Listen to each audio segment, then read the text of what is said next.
nalka wuu gubtay hooyo nalka wuu gubtay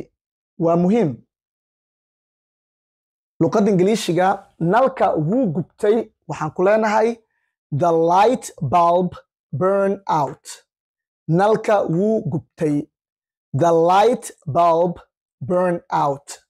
nalka wuu gubtay waa the light bulb burn out the light bulb burn out nalka wuu gubtay the light bulb burn out nalka wuu gubtay hadda waa haysaa moo nalka waa gubtay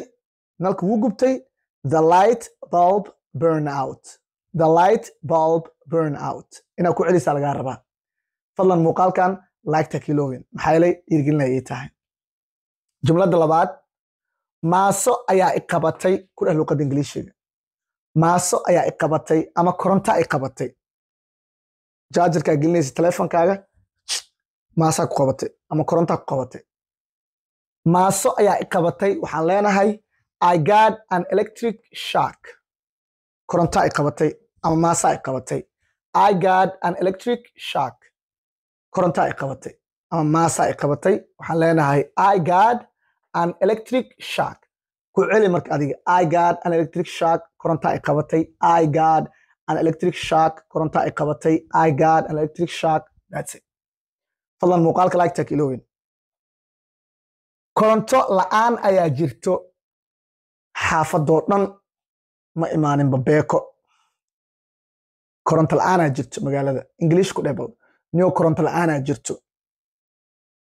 waxaan leenahay there is a power cut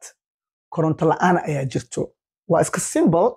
there is a power cut koronto la'aanaa jirto there is a power cut koronto la'aanaa jirto fadlan muuqaalka like-ta iga iloowin maxaa yeelay dhiirigelin ayay tahay jumladda afraad korontiistaha u wac guriga markii korontada la waayo hooyo waxay ku leedahay korontiistaha u wac korontiistaha u wac kan korontada sameynaya u wac kan nalka hagaajinaya u wac ku dhaha luqadda ingiliishiga marka korontiistaha u wac waxaan leenahay call the electrician korontiistaha u wac kan korontada sameynaya call the electrician